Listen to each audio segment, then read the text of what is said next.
Mr Berger. Thank you, Acting President. I rise today to contribute to the productive debate on Health Legislation Amendment Information Sharing Bill 2023. I want to explain the bill in detail and comment on the significance of the amendments and ultimately demonstrate the benefits that it will provide to the community of the Southern Metro and ultimately, indeed, to all Victorians. Put simply, the bill will make provisions on health services more efficient and consequently the quality of medical treatment will be improved. What is this all about? Essentially, the bill will amend the Health Services Act 1988 to allow a centralised electronic patient health information sharing system. Health providers will share information with the purpose of its being used to treat its patients. In practice, health information will be collected and disclosed to the Secretary, the head of the administration, to establish the electronic health information system to help hospitals, the other health services such as ambulance, denominational hospitals, multi-purpose services, public health services, registered community health services, the Victorian Institute for Forensic Mental Health, residential care services, and the Collaborative Centre for Mental Health and Wellbeing to share the information efficiently and securely. From the practice standpoint, the amendments will come into being effect on the 7th of February 2024, unless the department and the heads need more time to design and construct the system. The amendments will allow for the Secretary to establish and maintain a system with the purposes of sharing this information with the other health services providing medical treatment under Section 134ZF. The bill will also allow for specific information to be collected and given to the Secretary under Section 134ZG. The Secretary will have the power to specify in a notice that patient health information be shared may include medicines prescribed to the patient and other relevant information such as allergies, alerts, admissions, discharge summaries, outpatient consultations, laboratory and image results. The bill will allow the Secretary to ask for information up to the 7th of February 2021 and uniformly the information on that system. A retrospective date is needed for a context of patient's medical history to allow for a proper holistic view of the patient.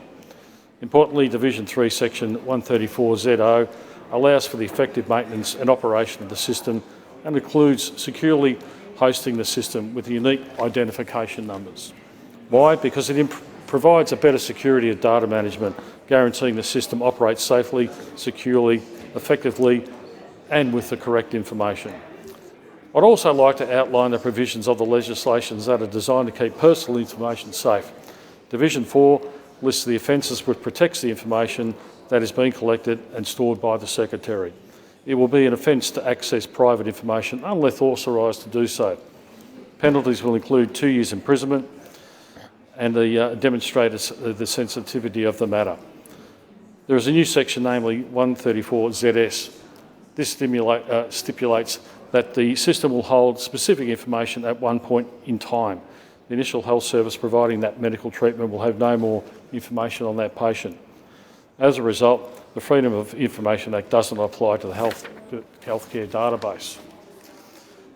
There's a lot to consider on this front. I'm not a lawyer, but I think I've had 40 years of working experience and I've got a bit of common sense with it.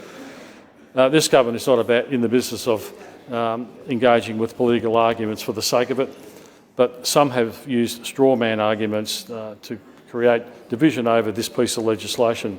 And I want to point out, I want to call it out, not by name, not by finger pointing, but by specific incidents, and I don't want to engage in data politics. The Premier has pointed out there is no opt-out provisions in similar legislation in New South Wales, the jurisdiction in Australia most like Victoria. Health practitioners already share information, have full visibility of your pharmaceutical history. They can see holistically your treatment journey. And it's been pointed out that this legislation will strengthen data integrity, not diminish it. And it's been pointed out that this important note on the 21st century, particularly after a year of hacks we saw in 2022, Victorians must be sure that their privacy data will be protected. This legislation will strengthen cybersecurity, so let's be clear. This isn't about ensuring Victorians get the best healthcare possible, and the Premier has noted that healthcare is not negotiable, and this system will only work if there is no opt-out matter, and I agree it's not up for debate. In Victoria, hospitals already use internal digital databases where healthcare records are stored and can be viewed by different healthcare practitioners. And the reality is that the staff that do the wrong thing, if they use the information improperly, they'll face fines for up to $10,000 or face the sack or jail. This sort of information shared is already out there, but under these proposed changes, people face jail time for up to 2 years, and we're beefing up the punishment for people doing the wrong thing. It's big, important stuff, and seriously strengthening what's already out there make no mistake about it. The Premier's made it clear clinicians already share information electronically, and these measures will strengthen the data integrity and safety. The Premier's been upfront with it publicly and what this is all about. There's much to talk about in the media who are whipping up this into a frenzy. I see in Channel 10 last week talking of human rights breaches and using victims of stalking to create false equivalency. It's disingenuous and wrong on all of those who are involved. Make no mistake, this information sharing already occurs. Now hospitals share medical records over the phone or at ad hoc, and this is not sustainable and it's reckless. I imagine at 3 a.m. in a crisis trying to find medical records. I think this needs to change, and we've made it quite clear that we want it to change. In the other place, Minister Thomas made it clear in her statement of compatibility speech that she was satisfied those interferences with individuals' privacy that may occur under these provisions will be predictable and proportionate to the objects of the system and will therefore not be arbitrary. But I want to emphasise the next point Minister's made, which is that the amendments will not require the collection of new information from individuals, but rather facilitate the transfer or copying of existing information already collected and help by public hospitals and health services to a central platform. Let me stress that point. No new information, it's merely to facilitate the existing information. I want to talk for a few seconds, if I will, Acting Chair, about some of my own personal experiences. I was with a family member not more than 2 or 3 weeks ago, and I didn't know the historical background of that person I took in. I was lucky that the records that were on this patient were held in the hospital, because that patient had an allergy to a particular medication, and you can imagine what would have gone wrong. In the heat of the moment, things can fall through the cracks. How hard would it have been that had I been in another hospital, I would have had things would have been a lot different. I've had countless operations, numerous arthroscopies, numerous knee reconstructions, and recently 2 knee replacements. I would have been mortified if I went into a hospital unconscious and not been able to be treated because they didn't know my health records. If I was involved in a motor vehicle accident and had the same issue with my legs whilst unconscious, I wouldn't be able to identify what had been done to me. If I was in a motor vehicle accident a few years back, luckily it wasn't too serious. The same could have been the case.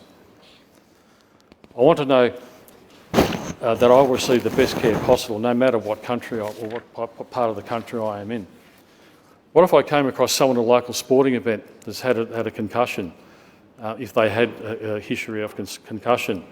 I know from experience, from seeing firsthand the dangers of concussion, how successive concussions increase the risk factor for serious long-term medical issues and increase in short-term the chance of serious brain bleeds.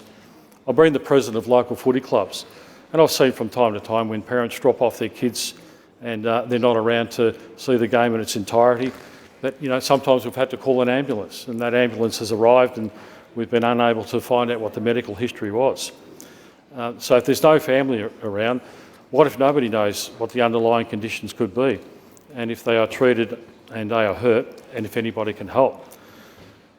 What if someone collapses on the field? The list goes on. I respect the work that civil libertarians do to protect the freedom and liberty of Victorians and around the country, and I hear concerns on this, but I don't agree. The argument is that hackers might access personal details that can be used to victimise and stalk people. But I've already outlined how hospitals already keep records. GPs keep these records, your pharmacies keep these records. The local pathology clinic keep these records.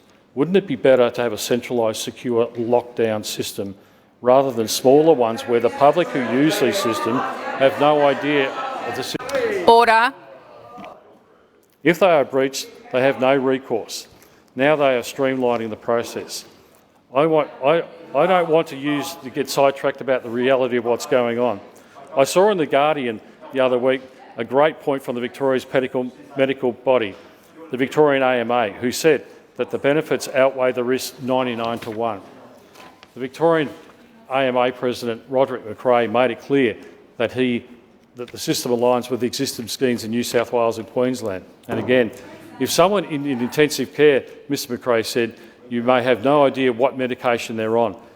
This sort of stuff is life and death, and we've got to change the system. I feel quite bad for victims of stalking who have had their stories exploited in the media like this. But make no mistake, the data breaches are serious. But the reality is that current systems does nothing to stop the data breaches. This will create a uniform system and beef up those protections, and will make those data breaches less likely. Because having a few ad hoc systems and random systems that local GP operates, and who knows what, how do we know that they are secure? They often have lower budgets, less secure, less transparent. This will increase the integrity of those security systems. So it pains me to see victims' lived experiences exploited in this way. Make no mistake, this is game-changing legislation. Western Health CEO, Mr Russell Harrison, has stated that the new system will be a game-changer for clinicians. I want to read a quote he made to the ABC during an article published in last week's sitting. He said, "We should share information between health services all the time.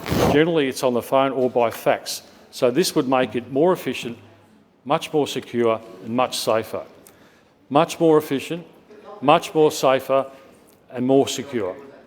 How is a fax machine more secure than an online system? Come on. Paper is sent through fax machine, blurted out the other end, and anyone can pick it up. And the reality is there is no evidence of who picked up that paperwork. Some random people can access that information, view it and put it back, all without knowing anybody. Having a centralised database will provide a clear evidence of who accesses this information and severe punishments for those who use it the wrong way. It does not diminish privacy, it strengthens it. It does not diminish safety, it strengthens it. Only treating clinicians directly involved in healthcare patients can access medical information. But let me take pause. It pains me that this debate has become about privacy. It pains me that we must humour these arguments because it's about patient health care. Simple. Order. Order. Order. Those on my left. You always want privacy in terms of your financial arrangements. I know myself, I don't want my financial arrangements being made public. But the reality is that the measures in place to hold individuals accountable and to ensure that nobody is playing with the system. That's why our tax records, public filings, financial records and much more can be shared with complete strangers during an audit or other business of this kind, because the benefit outweighed the detriments. On a privacy level, there is no difference. Let's not forget this is about healthcare, not about privacy. This is about ensuring that if you rock up to a hospital and you have a heart attack, the clinicians can treat you properly. In conclusion, I would like to reference Minister Thomas' remarks to Raf Epstein on the ABC. As the Minister explained, doctors share information with other doctors about the patients they are treating all the time, and the information has been shared. But until now, it has been through a medium of paper or phone calls, outdated 20th century means of communicating sensitive healthcare records. The legislation today, as the Minister said, is about allowing information to be shared on a digital platform. This bill is about ensuring that clinicians have the resources to make decisions quickly. This bill is about saving lives. You can opt out of a doctor having another conversation with a doctor when you're in an emergency room. You can't tell someone how to treat you when you're unconscious. The legislation is about ensuring Victorians always get world-class healthcare, that Victoria is aligned with New South Wales. I thank the House for giving me the opportunity to speak today, and I commend the legislation to the floor. Thank you, Mr Berger. Ms Broad.